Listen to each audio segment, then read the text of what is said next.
Hi everyone, my name is Dr. Shyam, and in this video I will discuss heart failure. And this heart failure topic I will discuss under the followings: definition, classification, pathophysiology of heart failure, neurohormonal mechanism, clinical feature of heart failure, and investigation and treatment. So let's start from the definition. What is definition of heart failure? Heart failure basically, this is your atrium, right and left atrium, this is ventricle. Okay. So कोई भी अगर इसमें structural और functional disorder होगा तो heart जो है तुम्हारा ब्लड को पंप नहीं कर पाएगा, अच्छे से इफेक्टिवली पंप नहीं कर पाएगा, या ब्लड इसमें फिल नहीं हो पाएगा. तो अगर तुम इसको डिफाइन करो तो ये कॉम्प्लेक्स क्लिनिकल सिंड्रोम होता है. ठीक है. हार्ट फेलियर क्या होता है? Heart failure is complex clinical syndrome. ये क्लिनिकल सिंड्रोम कैसे होगा? Heart failure is complex clinical syndrome resulting from what?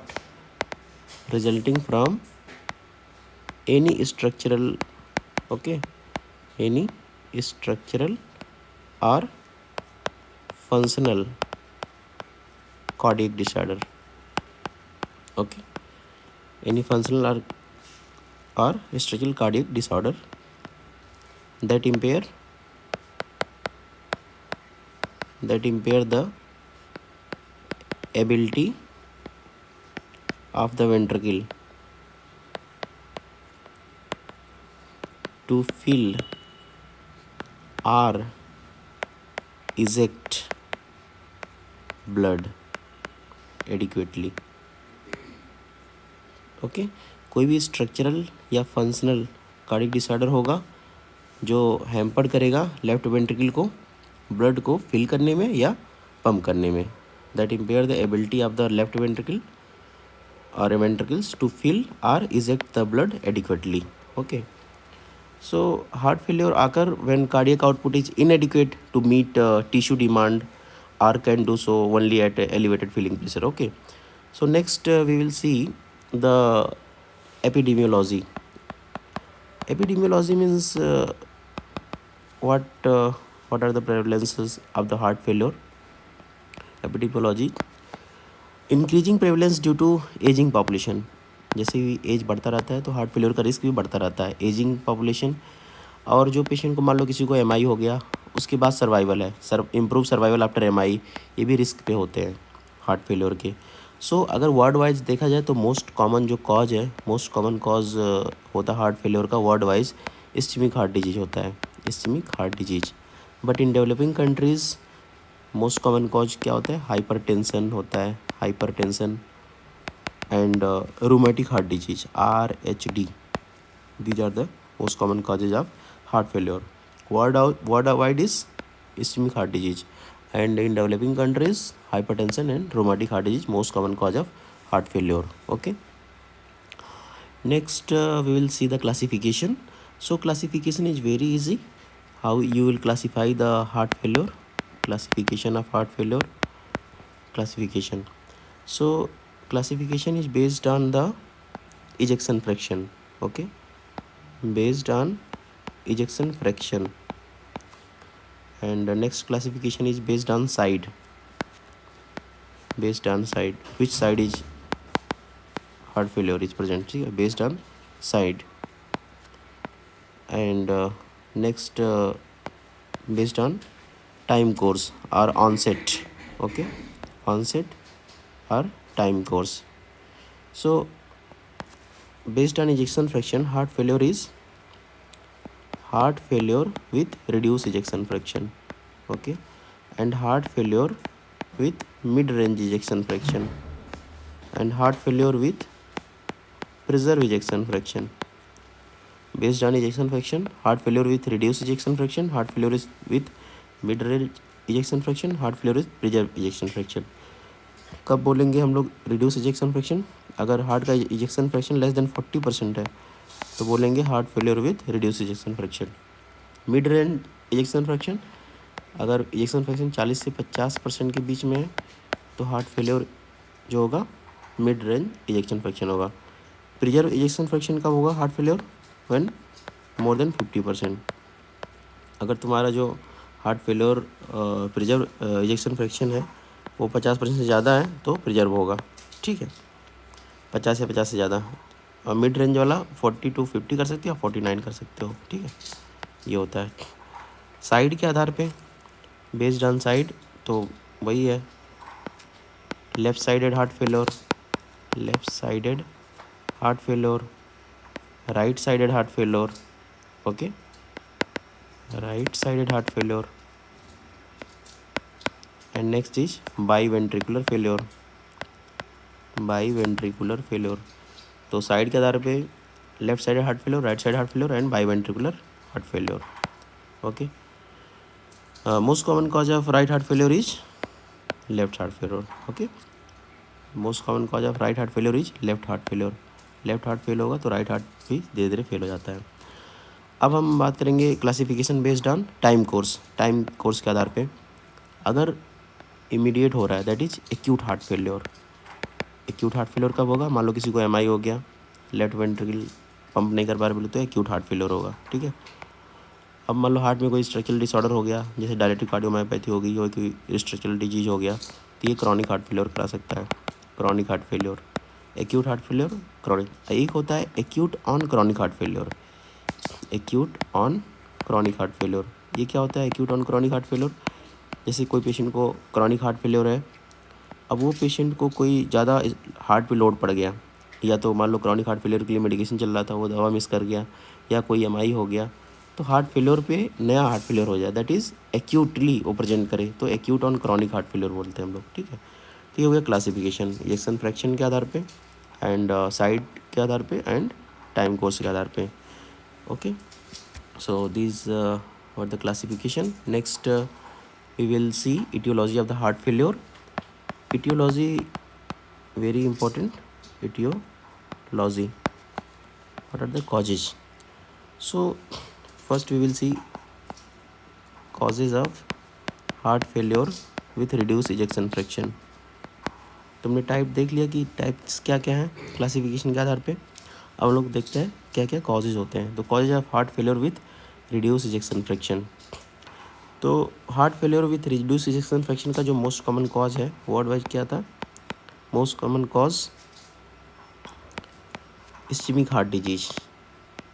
किसी को एमआई हुआ, इस्चीमिया हुआ, सीएडी हो गया, तो उसे heart failure with reduce ejection fraction हो सकता है। दूसरा जो रिड्यूस इजेक्शन फ्रैक्शन होता है डायलेटेड कार्डियोमायोपैथी होता है, डीसीएमपी, ठीक है, डायलेटेड कार्डियोमायोपैथी, डायलेटेड कार्डियोमायोपैथी। मान लो लेफ्ट वेंट्रिकल डायलेट कर गया तो क्या करेगा, ये इफेक्टिवली ब्लड को पंप नहीं कर पाएगा, तो ये जो है इजेक्शन फ्रैक्शन क्या हो जाएगा, कम हो जाएगा। तो ये DCMP is a cause of reduce ejection fraction. Third जो कॉज है, मान लो क्रॉनिक हाइपरटेंशन है, chronic hypertension, even hypertension also lead to the heart failure with preservation fraction, okay. Hypertension reduce ejection fraction में आता है valvular heart disease, valvular heart disease, okay. Next हम लोग कॉज देखते हैं, causes of heart failure with preserve ejection fraction. तो मैंने बताया मोस्ट जो कॉमन कॉज होता है ये heart failure with preserve ejection fraction का, ये होता है long standing hypertension, long standing hypertension, okay. Causes of heart failure with preserve ejection fraction कब बोलते हैं preserve ejection fraction? When ejection fraction is between 40 to 50 or 49%, okay. It is true? No, it is wrong. It is a mid range, 40 से 50 mid range होता है। If the ejection fraction is more than 50 or 50%, that is heart failure with preservation fraction, heart failure with preservation fraction when EF is more than 50 or 50, okay. So causes is long standing hypertension and second is aging, diabetes and diabetes, obesity, restrictive cardiomyopathy. You know what restrictive cardiomyopathy? restrictive cardiomyopathy is inability of the heart to dilate or impair in the blood feeling. Restriction है मतलब heart relax नहीं होगा proper, तो blood की feeling नहीं हो पाएगी, तो उससे जो है तुम्हारा heart failure with preserved ejection fraction हो जाएगा, ठीक है। Restrictive cardiomyopathy. तो heart failure with preserved ejection fraction में क्या होता है, जो तुम्हारा वेंट्रिकल है वो स्टिफ हो जाता है, स्टिफ वेंट्रिकल रहेगा, लेकिन इजेक्शन फ्रैक्शन क्या होगा, नॉर्मल होगा, पंपिंग नॉर्मल होगा, हाई फीलिंग प्रेशर होगा, प्रॉपर वेंट्रिकल रिलैक्स नहीं कर पाएगा तो फीलिंग अच्छे से नहीं होगा, ब्लड का फीलिंग प्रेशर बहुत हाई होता है, इसीलिए जो है हार्ट फेलियर की कैटेगरी में भी आता है। अब हम लोग पढ़ते हैं कि पैथोफिजियोलॉजी क्या होती है।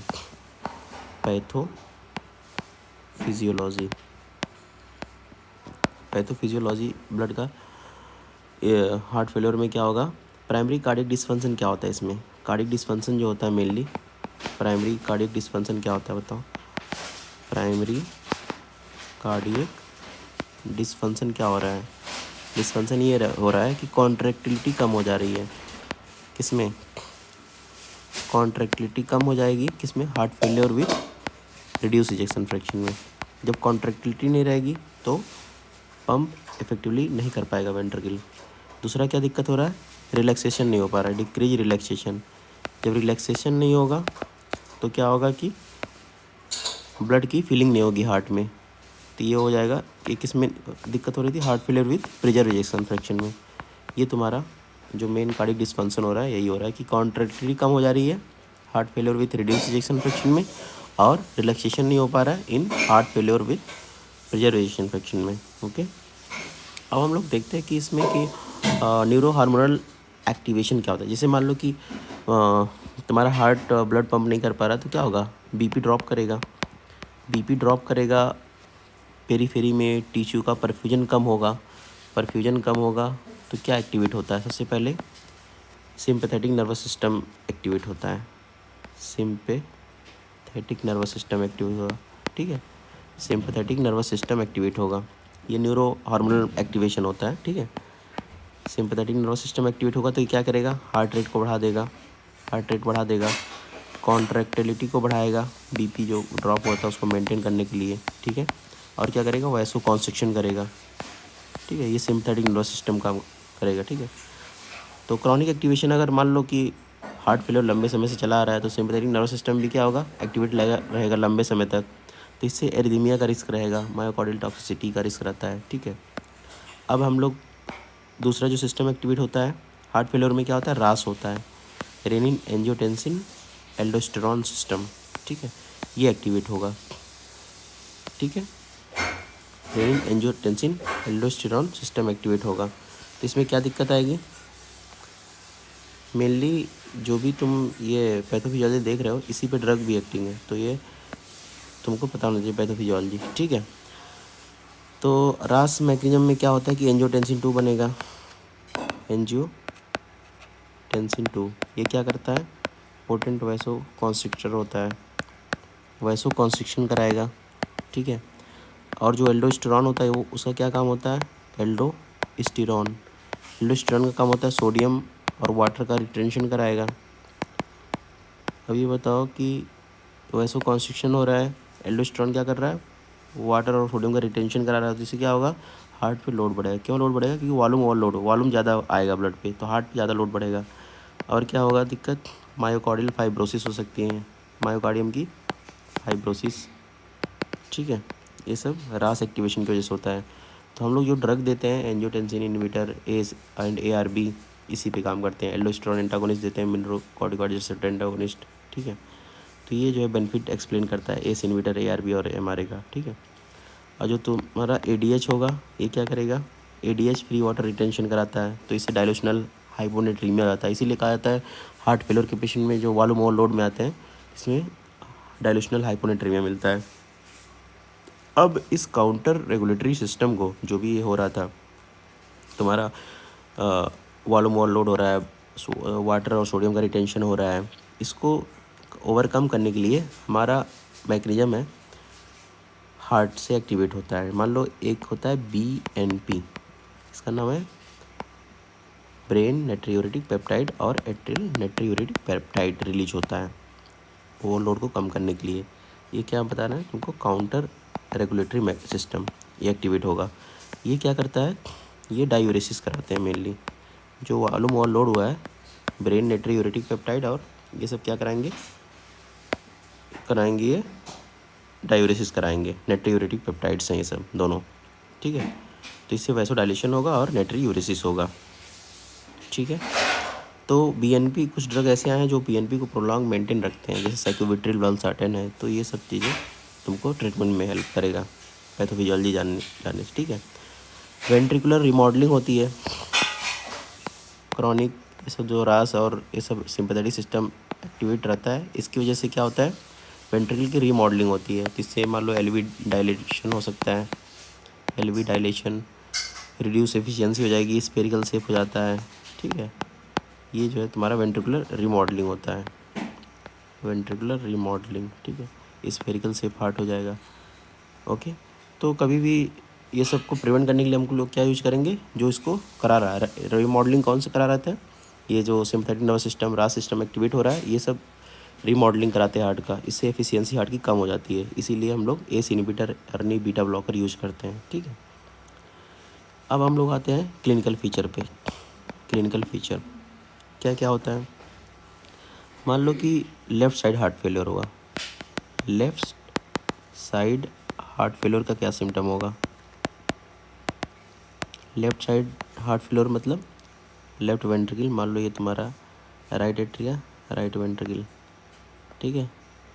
Left atria, left ventricle, okay, ये तुम्हारा है, ठीक है।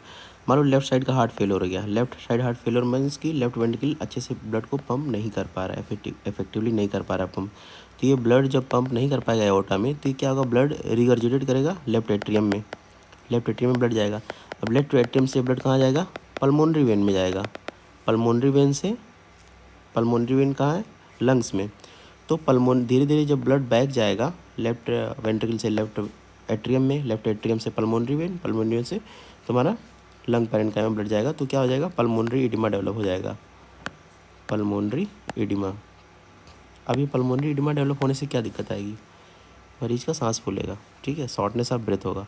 तो जो पहला सिम्टम होगा वो क्या होगा, शॉर्टनेस ऑफ ब्रेथ। क्यों हो रहा है shortness of breath, due to pulmonary oedema. Pulmonary oedema क्यों हो रहा है, क्योंकि लेफ्ट वेंट्रिकल ब्लड को पंप नहीं कर पाया ओटा में, तो ये बैक फ्लो हो गया लेफ्ट वेंट्रिकल से लेफ्ट एट्रियम, लेफ्ट एट्रियम से pulmonary vein, okay, pulmonary oedema. और दूसरा जो सिम्टम होता है आर्थोपनिया।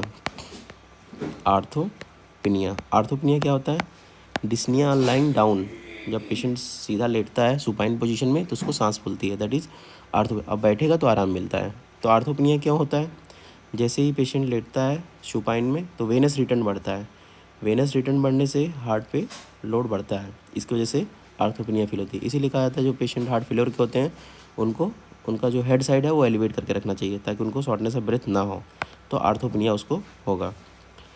और सिम्टम क्या होता है, पीएनडी। पीएनडी क्या होता है, पैरोक्सिस्मल नॉक्टर्नल डिस्निया। जब भी पेशेंट रात में सोने के लिए जाता है तो 2 से 4 घंटे के बाद क्या होता है, उसका वेनस रिटर्न बढ़ता है। वेनस रिटर्न बढ़ने से लोड बढ़ जाता है, कंजेशन होगा, अचानक से मरीज उठ जाता है, रात में नींद खुल जाती है, तुरंत वो बैठ जाएगा, खिड़की खोलेगा, एयर हंगर होगा, सांस बहुत ज़्यादा फूलती है पीएनडी में। तो ये होता है एक तो वेनस रिटर्न की वजह से, और एक होता है सिंपैथेटिक नर्वस सिस्टम एक्टिवेट होने से, तो हार्ट रेट बढ़ जाता है, डिमांड बढ़ जाती है, तो ये पीएनडी का सिम्टम हो सकता है। तो कहीं भी अगर तुमको आर्थोपनिया और पीएनडी का मिल रहा है हिस्ट्री, तो ये तुम कार्डियक सिम्टम्स होते हैं। ये शॉर्टनेस ऑफ ब्रेथ होगा, कार्डियक की वजह से होगा। तो कोई भी पेशेंट अगर शॉर्टनेस ऑफ ब्रेथ करके आता है तो तुमको ज़रूर आर्थोपनिया पीएनडी की हिस्ट्री लेनी चाहिए, इररेस्पेक्टिव ऑफ कॉज, ठीक है। शॉर्टनेस ऑफ ब्रेथ टीबी की वजह से हो सकता है, निमोनिया हो सकता है, या लंग्स डिसऑर्डर में हो सकता है, लेकिन आर्थोपनिया पीएनडी कार्डियक डिसऑर्डर में मिलेगा, ठीक है। साथ में पेशेंट को बहुत ज़्यादा थकान लगेगी, फटीग फील करेगा, क्योंकि प्रॉपर वो नहीं हो रहा है, ठीक है। ये हो गया symptom of the heart failure left side का। साइन क्या मिलेंगे, साइन क्या मिलेगा हार्ट फेलियर का लेफ्ट साइड में, तो इसमें क्या है कि वॉल्यूम ओवरलोड हो जाता है तो S3 गैलप मिलता है, S3 गैलप। और तुम ऑस्कल्टेट करोगे तो बाइलेटरल बेसल क्रेप्ट्स मिलेगा, बेसल क्रेप्टेशंस मिलेगा, ठीक है। और चैनी स्टोक रेस्पिरेशन होता है।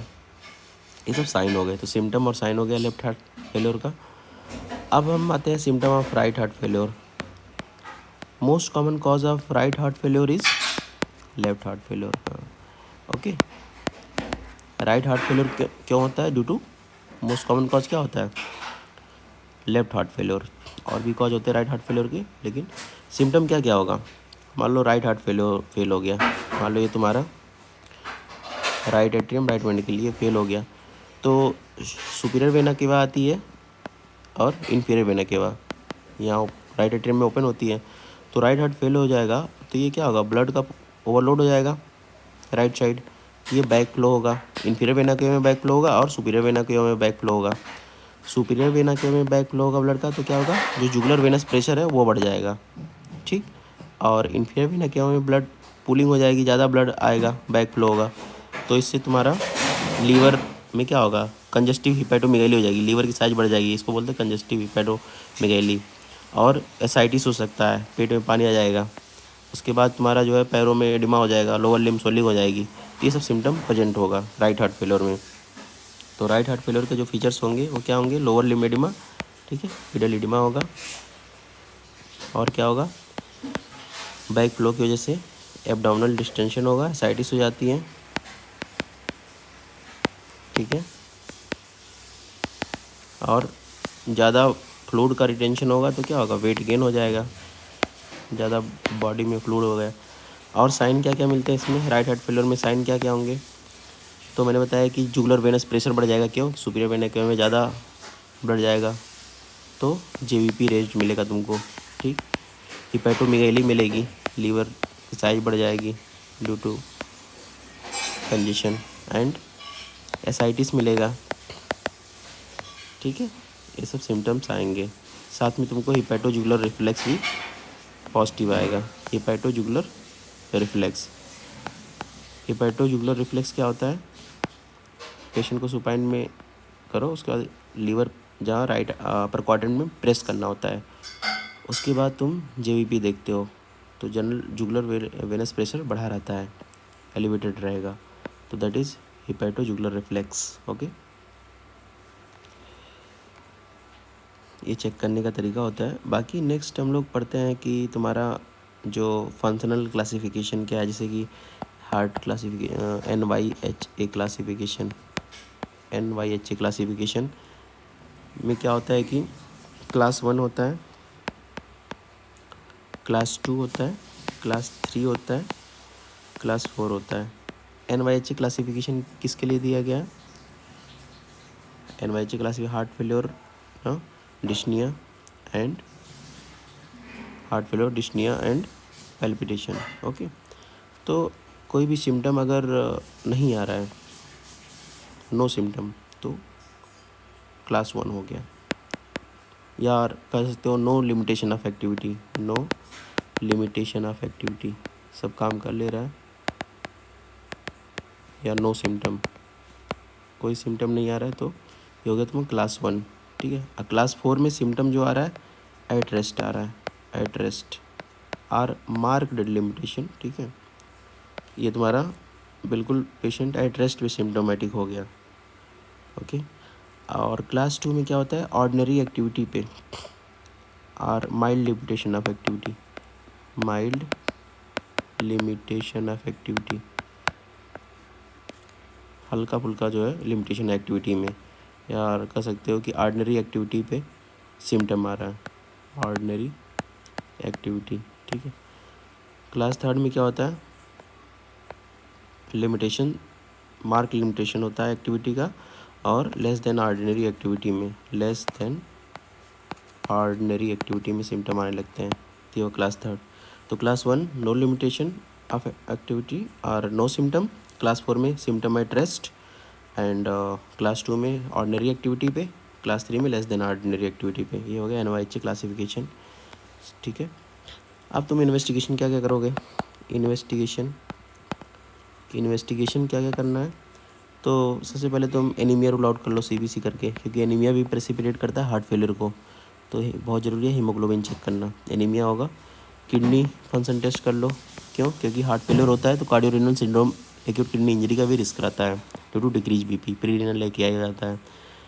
एलएफटी कर लो to see the congestive hepatopathy, कहीं लीवर में जो है हिपैटोमेगली हो जाए। इलेक्ट्रोलाइट देखना है, सोडियम पोटेशियम, ठीक है। हाइपोनेट्रीमिया के लिए कि वॉल्यूम ओवरलोड होता है तो डायलूशनल हाइपोनेट्रीमिया मिलता है।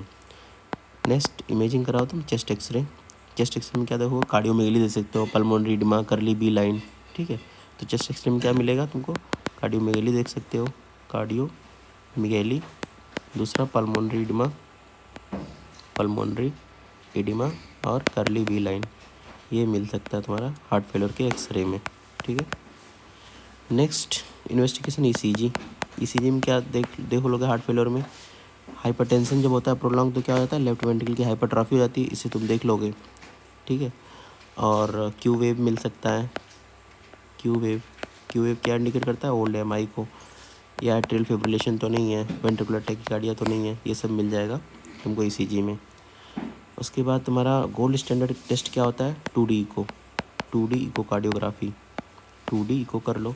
2D इको में तुम क्या क्या देख सकते हो, इजेक्शन फ्रैक्शन कितना है हार्ट का, कोई डायस्टोलिक डिस्फंक्शन तो नहीं है, उसके बाद वाल्वुलर हार्ट डिजीज कंफर्म हो जाएगा इसमें, ठीक है। ये सब चीज़ें तुम देख सकते हो। 2D को गोल्ड स्टैंडर्ड माना जाता है। एक ब्लड टेस्ट होता है, इसको बोलते हैं BNP और एंटी प्रो BNP टेस्ट, ठीक है। ये क्या होगा, कभी भी वॉल्यूम ओवरलोड होगा या हार्ट फेलियर होगा तो ये इसकी जो मात्रा है वो बढ़ जाती है, एलिवेट हो जाएगा हार्ट फेलियर में, ठीक है। थोड़ा इसका नेगेटिव प्रेडिक्टिव वैल्यू होता है, क्यों, क्योंकि ये जो है एज के साथ भी बढ़ता रहता है BNP प्रो BNP, और रीनल फेलियर है, किडनी फेलियर है, कोई भी वॉल्यूम ओवरलोड होगा तो ये BNP प्रो BNP बढ़ जाते हैं। तो हार्ट फेलियर पेशेंट में BNP प्रो BNP का भी टेस्ट करना चाहिए, ओके।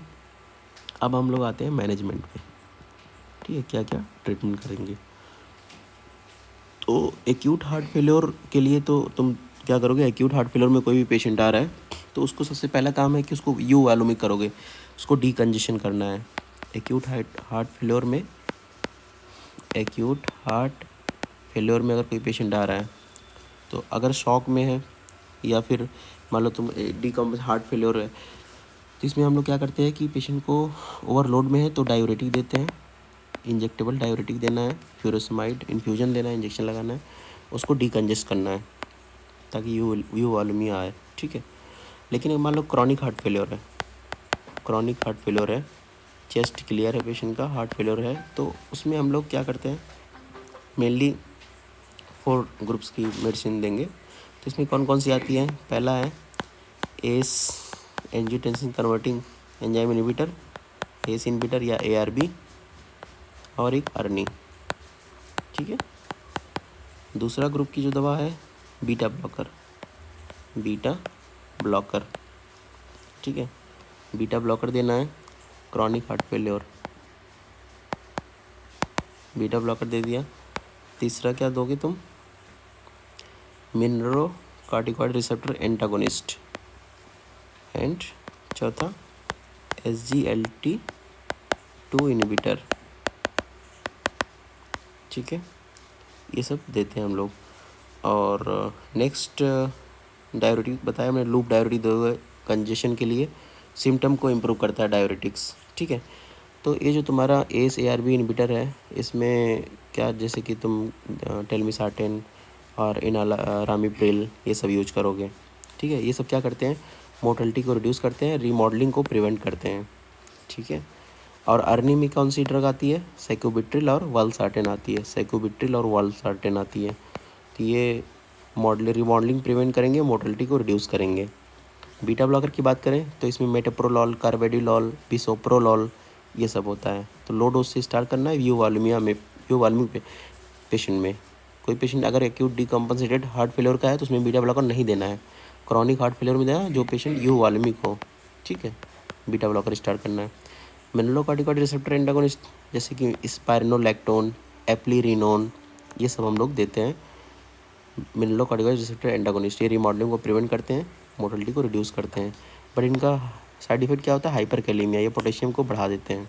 तो स्पाइरोनोलैक्टोन और एप्लीरिनोन को देने से पहले पोटेशियम मेजर करना होता है। साथ में आता है SGLT2 इनहिबिटर, ये भी मोर्टेलिटी बेनिफिट है, ये डायबिटीज़ के लिए ड्रग है, बट ये कार्डियो के लिए भी यूज किया जाता है। कार्डियोरेनल प्रोटेक्टिव होते हैं, डापाग्लिफ्लोजिन, एम्पाग्लिफ्लोजिन। तो पेशेंट अगर हार्ट फेलियर का है बिना डायबिटीज़ का तो हम दे सकते हैं ये भी, ठीक है। अब हम लोग मैंने देखते हैं heart failure with preservation fraction का क्या मैनेज करेंगे। तो उसमें हाइपरटेंशन अगर है पेशेंट को तो उसको ट्रीट करना, क्योंकि प्रिजर्वेशन फ्रैक्शन हार्ट फेलियर जो होता है ये मेनली लॉन्ग स्टैंडिंग हाइपरटेंशन से होता है। डायूरेटिक देना है, हाइपरटेंशन ट्रीट करो, डायूरेटिक देना है कंजेशन के लिए, एट्रियल फिब्रिलेशन तो नहीं, ओवर ट्रीट करना है, कोमॉर्बिडिटी जो भी है, डायबिटीज, ओबेसिटी, ये सब मैनेज करना है, ठीक है। अब हम लोग सेपरेटली देख लेते हैं कि अगर कोई पेशेंट तुम्हारे पास इमरजेंसी में आ गया और तुमने उसका डायग्नोसिस मान लो शॉर्टनेस ऑफ ब्रेथ लेके आया, तुमने एग्जामिनेशन किया कि चेस्ट में क्रेप्स मिल रहा है, आर्थोपिनिया मिल रहा है, पीएनडी की हिस्ट्री मिल रही है, तो प्रो बीएनपी कराया बहुत हायर साइड है, तो समझ जाओ कि उसको क्या हो गया, एक्यूट डीकम्पनसेटेड हार्ट फेलियर हो गया। इसको कैसे मैनेज करोगे तुम। एक्यूट डीकम्पनसेटेड हार्ट फेलियर का पेशेंट आ गया, बिल्कुल सांस फूल रही है, एडिमा है, ये सब चीज़ें हैं, तो सबसे पहला काम क्या करो, उसको ऑक्सीजन लगाओ, ठीक है, ऑक्सीजन लगाओ या NIV नॉन इन्वेजिव वेंटिलेशन दो, ठीक है। फिर उसको इंजेक्शन देते हैं हम लोग हाई डोज में, loop diuretic like IV furosemide, bolus भी लगा देते हैं और साथ में इन्फ्यूजन चला देते हैं Lasix का या फिर ये सब चीज़ें। मान लो BP में मेजर करो, अगर BP हायर साइड है तब उसको तुम वाइसोडायलेटर दो, जैसे नाइट्रोग्लिसरीन, ठीक है। और अगर शॉक में है पेशेंट तो उसको हम लोग क्या करते हैं, डोब्यूटामीन यूज करते हैं। डोब्यूटामीन ये क्या होता है, बीटा 1 रिसेप्टर एगोनिस्ट होता है। और कभी भी एक्यूट डीकम्पनसेटेड हार्ट फेलियर में बीटा ब्लॉकर नहीं देते हैं, ओके। तो avoid beta blocker in acute phase. Acute phase में कभी भी बीटा ब्लॉकर नहीं देना है, ठीक है। कुछ डिवाइस थेरेपी होती हैं, जैसे कि सडन डेथ का जिसमें रिस्क होता है तो उसमें ICD इम्प्लांटेबल कार्डियोवर्टर डिफिब्रिलेटर लगाते हैं, ICD, जिसका मान लो कि इजेक्शन फ्रैक्शन 35% से कम है तो ICD का इंडक्शन होता है, तो ये प्रिवेंशन करते हैं सडन डेथ का, ठीक है। ये सब चीज़ें होती हैं। हार्ट फेलियर में प्रोग्नोस्टिक मार्कर क्या क्या होते हैं, जैसे इजेक्शन फ्रैक्शन अगर मान लो बहुत लो है, BNP हाई है, ठीक है, हाइपोनेट्रीमिया है, फ्रिक्वेंट हॉस्पिटलाइजेशन हो गया बार बार, तो ये समझो प्रोग्नोसिस पुअर है पेशेंट का। अब हम लोग समराइज करते हैं कि most common cause of heart failure क्या था, hypertension and rheumatic heart disease. Right heart failure का मोस्ट कॉमन कॉज क्या है, लेफ्ट हार्ट फेलियर। S3 किस में मिलता है, वॉल्यूम ओवरलोड में, हाँ वॉल्यूम ओवरलोड। गोल्ड स्टैंडर्ड क्या टेस्ट करोगे, गोल्ड स्टैंडर्ड टेस्ट करोगे 2D को, ओके। ड्रग्स जो सर्वाइवल को बढ़ाते हैं, मोर्टेलिटी को कम करते हैं, ACE, ARB, MRA, SGLT2, beta blocker, ये लोग क्या करते हैं, मोर्टेलिटी को कम करते हैं। और अर्नी, साइकोबिट्रिल, वाल्सर्टेन। डायूरेटिक हो गया और डिजॉक्सिन हो गया, ये मोर्टेलिटी बेनिफिट में हेल्प नहीं करते हैं, बस सिम्टोमेटिक रिलीफ देते हैं, तो ये भी MCQ में पूछा जाता है। So this was a complete heart failure from Harrison text book, okay, target for NEET PG and MBBS final year INI-CT. In next video I will discuss about acute pulmonary edema and cardiogenic shock.